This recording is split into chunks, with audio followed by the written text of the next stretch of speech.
This is the actual size of the Cruel Prince series. It is far more massive than anyone has told you. This box set that I have was personally made. I love it so much. It's really wonderful. It splits up the entire series into its different parts. It has the Tithe trilogy, then this standalone, which is the darkest part of the forest. It has a Cruel Prince trilogy plus the novella, and the Stolen Heir duology. It's very heavy. But I also have the special edition Felt Cruel Prince, as well as the bonus book. One thing that I absolutely love about this set that I have is that the color coding of everything is a little off, but also makes harmonious sense. So the Tithe trilogy is in white, and then we have a single black standalone. And then we have the white lighter colors of the Cruel Prince, and then Stolen Heir is in the Barnes & Noble black special editions. And I just think somehow this works, and it looks good on my shelf. So I'm kind of showing off as well my box making skill. There are not only a bunch of books, but there's also a lot of short bonus content that you can find for free online. And there's special places that you need to put it as you read this. And oh my goodness, this box set is so heavy. So I'm going to put it down. Whew. As we go through this box set, I'm going to be telling you all the ins and outs of how to read the Cruel Prince series. 1, 2, 3, 4, 5, 6, 7, 8, 9, 10.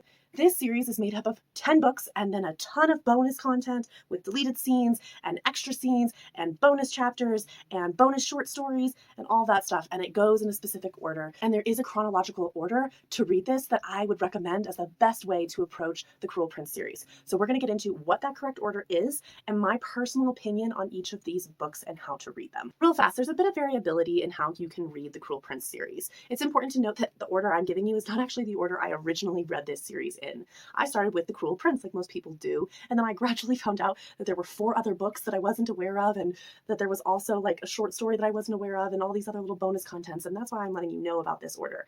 My recommendation for what I'm giving you is the chronological flow of the story, and I think the best way to read the entire Cruel Prince series, because when I started with the Cruel Prince series and started at that point and moved to the end, and then when I backtracked to the Tithe trilogy, which is the original modern fairy tale collection that Holly Black wrote way back in the early 2000s, I was actually not quite in the headspace to receive it best. And I think I would have enjoyed those books better if I had started with them. I honestly think I would have enjoyed the entire series even more than I did anyways if I had gone through the chronological order.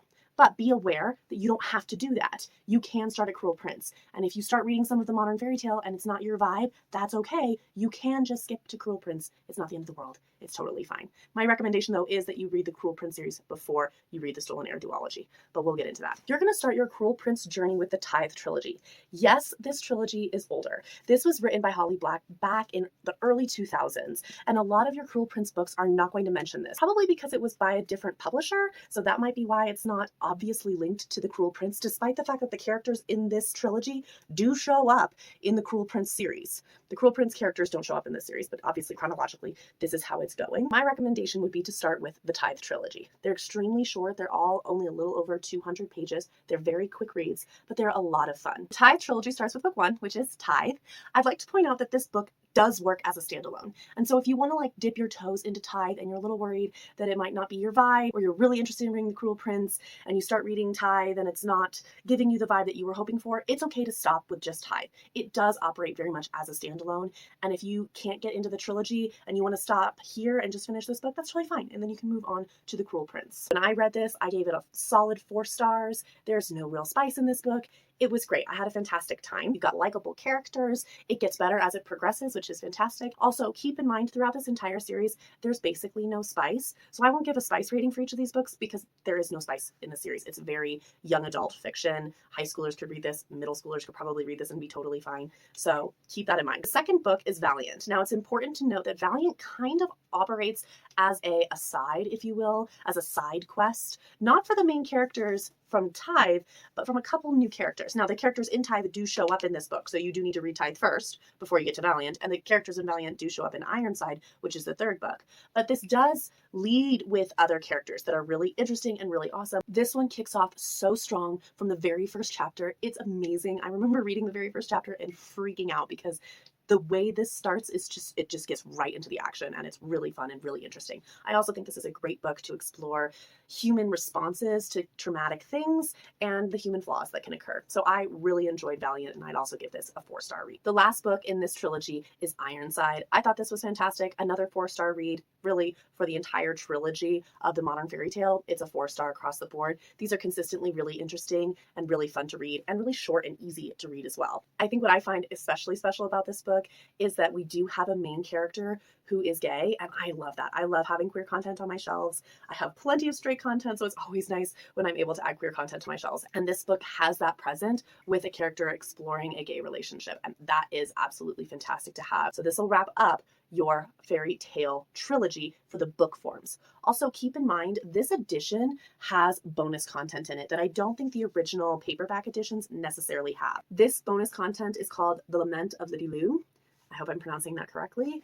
And it's really fun, but it comes at the end of Ironside. And if you don't have access through it through a book, there should be an ability to find it online for free. And that occurs at the end of Ironside. So overall, an excellent start, a 4-star start, and it's super, super fast to read. You can always start with Tithe, see if it's your vibe. And if it's not, skip ahead to Cruel Prince, but give it a try.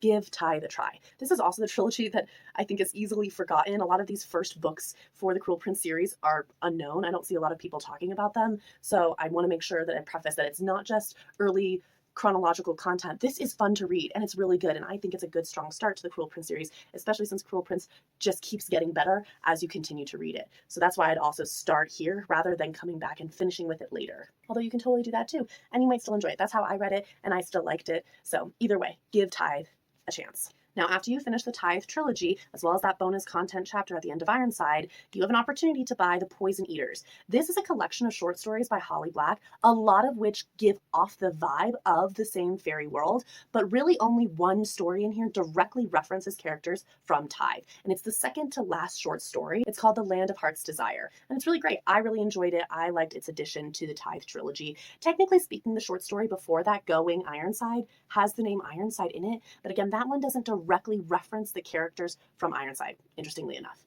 I still think that reading this entire book is a lot of fun. And like I said, a lot of these short stories fit well within the vibe and aesthetic of the Fae world that Holly Black is creating in Cruel Prince, even if only one of the short stories directly references characters from the original Tithe trilogy.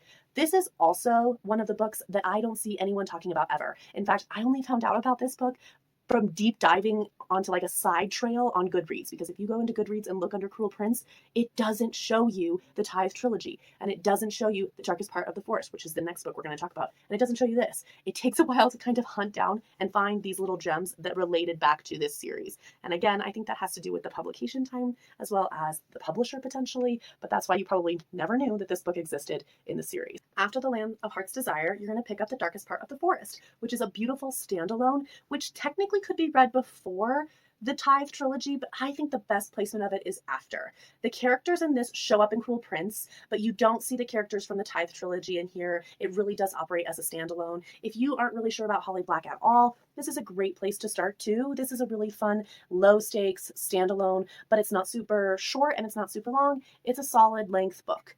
And it's great. I would actually give this 4.5 stars. I thought it was even better than the Tithe trilogy, and I really, really enjoyed this book. So don't neglect picking up The Darkest Part of the Forest as you read the Cruel Prince series. After you finish The Darkest Part of the Forest, you're going to pick up the Cruel Prince trilogy as well as its novella. This is what is most commonly known for being the Cruel Prince series. This is only 4 books out of the actual 10 books that make up the entire series, so keep that in mind. And there's a ton of bonus content in between each book that you shouldn't miss out on either. The first book you're going to pick up is The Cruel Prince, and this is a fantastic journey into the life of Jude. Now, a key difference between the Cruel Prince series and the Tithe trilogy is that the Tithe trilogy exists mainly in the modern world, with moments when the characters go into the Fae world and then come back. But most of these stories actually exist in the real world and dealing with Fae creatures who have come into the real world. In comparison, though, The Cruel Prince is a story in the Fae world with occasional dips into the real world, but the location emphasis for Cruel Prince and the entire trilogy plus the novella plus the duology that comes after is living in the Fae world and then making little dips into the real world throughout the series. I really loved this book. I honestly give it a 5 stars. I think it's fantastic. I adore this main character so much. I feel like her inner dialogue is sometimes my inner dialogue. I just connected so well with Jude. She's amazing, and I had a really, really good time. This is considered a bully romance. I don't think it's that bad when it comes to the level of bullying involved. It's not great, don't get me wrong. I wouldn't recommend this happen to anybody in the real world, obviously, but it's not as if this is extremely painful to read, in my opinion. I think that young kids, honestly, like in high school or middle school, could read this book and be totally fine with the level of bullying that is depicted. It's a great story, and I would highly recommend it. At the end of Cruel Prince, you're going to want to go and find this little short story that's for free online. It's called A Visit to the Impossible Lands. And it's a great little short story that comes at the end of this book. I don't know if any of the special collection editions have it. It might, but I know this is available for free online. I also was able to put it together in a PDF form that you can print out and make little booklets of. So if that's something you guys want me to attach to this video, I think that's fine for me to do, because this content, like I said, is available online. But don't neglect to read this bonus short story. It's really cute and fun. A quick side note I want to mention at this point is that if you have this special edition of The Cruel Prince, it's super fabulous. And inside there is character art design on the front and back covers. The back covers character design is a little bit of a spoiler. Keep that in mind. So if you're going to read this, try not to look at that back cover immediately. You'll get to it, you'll figure it out as you read the book, but don't spoil it for yourself. If you get the opportunity to buy the special edition, I would highly recommend it. It's absolutely gorgeous. It should come in this box set. It's made of this beautiful felt cover. This is actually the only book that I own that is this like soft felt, gorgeous special edition. It's got the sprayed edges. I think it's totally worth it to read it like this. Additionally, the special edition has bonus deleted scenes content at the end. It wasn't particularly my vibe. I will say though, these deleted scenes are not well established necessarily and don't really set up anything that's particularly productive for the rest of the series, and can actually be slight spoilers for the future books in the Cruel Prince trilogy. So be careful about reading them. It might be something to save at the very end of your reading journey. I wouldn't actually recommend reading those deleted scenes right after Cruel Prince. I just don't think it fits there well. I forgot to mention this. There is also an ebook novella called The Lost Sisters, and it is about two of the characters from the Cruel Prince series. I forgot about this because I, to be honest, haven't read this book, so I can't rate it. I can't read books online. I get massive migraines, but this is where you would place the e-novella. You would read The Cruel Prince and its short story, and then you would hop over to this e-novella, and then you'd go next to The Wicked King book, which is the second book in this trilogy. And I love this book. This book has my favorite cover, which I think is really funny because I think a lot of people are super annoyed at how dark it gets and that it doesn't match the white or aspect of the book covers for fitting on their bookshelves. But honestly, I think out of all of the covers, this book's cover works so well with the narrative of the story compared to all the other books. Yes, I do think that The Queen of Nothing does the same and pretty well too, but I just love this, and I think it's so seamless and so beautiful. So this one gets kudos as the best cover in my opinion. I would rate this story a solid 5 stars. In fact, I think that this is actually a little bit better than Cruel Prince, the first book. It's so good. I had such a fun time. It's going to leave you emotional and frustrated, and it's going to be a blast. It's going to be right. So I would actually rate this a little bit higher than Cruel Prince, but still in that high 5-star category. I think it's important for me to note at this point that I usually do stars off of a 6-star sliding scale. And so 6 stars are perfection books. I wouldn't change a single word that's written. 5 stars are extremely solid series that I absolutely loved. The only reason why the Cruel Prince series is in the 5-star range rather than the 6-star range is because it is a very familiar story to me. It honestly reminds me of the Iron Face series that I read when I was in middle school. So there were aspects of this story that were just not completely fresh for my reading experience. And that's why for me, it didn't get the 6-star rating, but they're just amazing books. They're so good to read. They're so fun. And so I do rate them really high. At the end of this book, there is additional bonus content. It's another collection of deleted scenes that you can pick up from online. I didn't have a problem with these, and I don't think that they had any spoilers for future stories in the same way the special edition of Cruel Prince did. But this is where you could read those deleted scenes. After you read The Wicked King, you're going to pick up the third book in this trilogy, which is The Queen of Nothing. And this one is also high as a 5-star book in this series. This book has 2 bonus contents available online. It has Cardan's letters as well as a single deleted scene. This deleted scene is incredibly short. It is literally only 2 pages. It's really easy to read and really fast. So you can read both of these after you finish reading The Queen of Nothing. While it is true that the Cruel Prince series is technically a trilogy and this is a novella accompaniment, it's so amazing. It is the only novella I have really given 5 stars to, and one of the reasons is the gorgeous art inside of it. This book kind of reads like a standard, beautiful, illustrated short story collection, and it's absolutely wonderful. It's How the King of Elfhame Learned to Hate Stories, and I absolutely loved it. It adds to stories that you already have read in the Cruel Prince series, and it gives you such beautiful art to accompany those stories, and so it's a really useful and very important addition to that trilogy. Do not skirt on reading this just because it's a novella. It is absolutely 100% worth it to read this book. Even if you're only going to read the Cruel Prince trilogy and stop there, do not leave out the King of Elfhame novella. It is absolutely worth it. After you finish the Cruel Prince trilogy and its novella, you're going to hop over to the Stolen Heir duology. And this is the last series so far in the Cruel Prince world. I really enjoyed Stolen Heir. I liked the main character in this series, not as much as I liked Jude from Cruel Prince. And I think that's just because I bonded so much with Jude.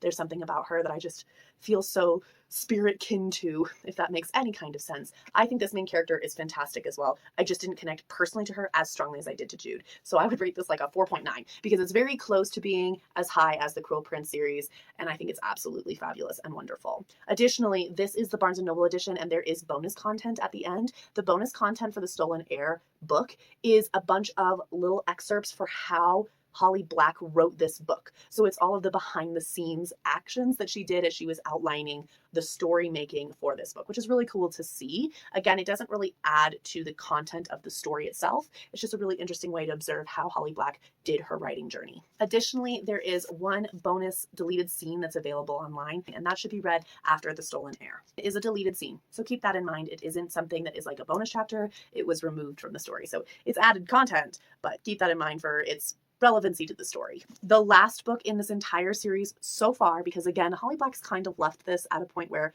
she could absolutely write more. She doesn't have to. The series still is complete. Just like the trilogy wraps up with Cruel Prince, this duology wraps up with The Prisoner's Throne, and it's a beautiful conclusion for this duology. But there's definitely an opening for future content, which I'm really excited about. This will be the last thing that you read. It's The Prisoner's Throne. It's really fun and good. Honestly, out of all the Cruel Prince series, I would rate this higher than the Tithe trilogy, but it is the weakest book out of the Cruel Prince trilogy and the Stolen Heir duology.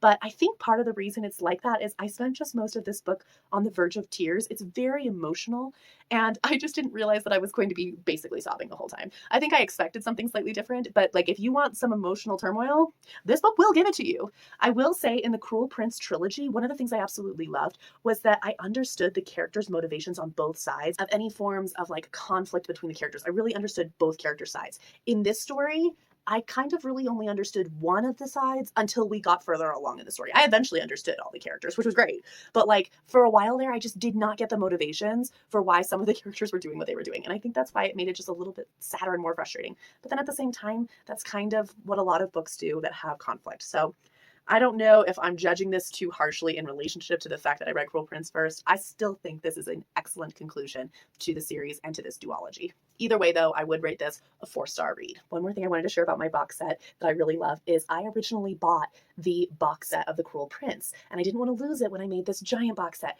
So I inverted it, and I put it inside of my box set, which I just think is so fun. So that's where the Cruel Prince books lie, and I just love that I inverted the original box set. I just think that's so fun. And that concludes our wonderful journey for all of the books in the Cruel Prince series. I can't hold this up for too long, because it's so many books. But if you really liked The Cruel Prince when you read that trilogy and you want more books, check out the rest of them that are still available. If you read Cruel Prince and you read Stolen Heir and you're like, whoa, there was bonus content. Whoa, there was other books that I could read. I would highly recommend you check them out. This right here is the correct reading order for everything, including the bonus content. Feel free to use this as a guide for how to read through chronologically the entire Cruel Prince series. It is so absolutely worth it. Absolutely would recommend. And I look forward to your comments on if any of you feel the same way that I do about these books, or if you would recommend a different reading order than what I recommend here. And that is The Cruel Prince.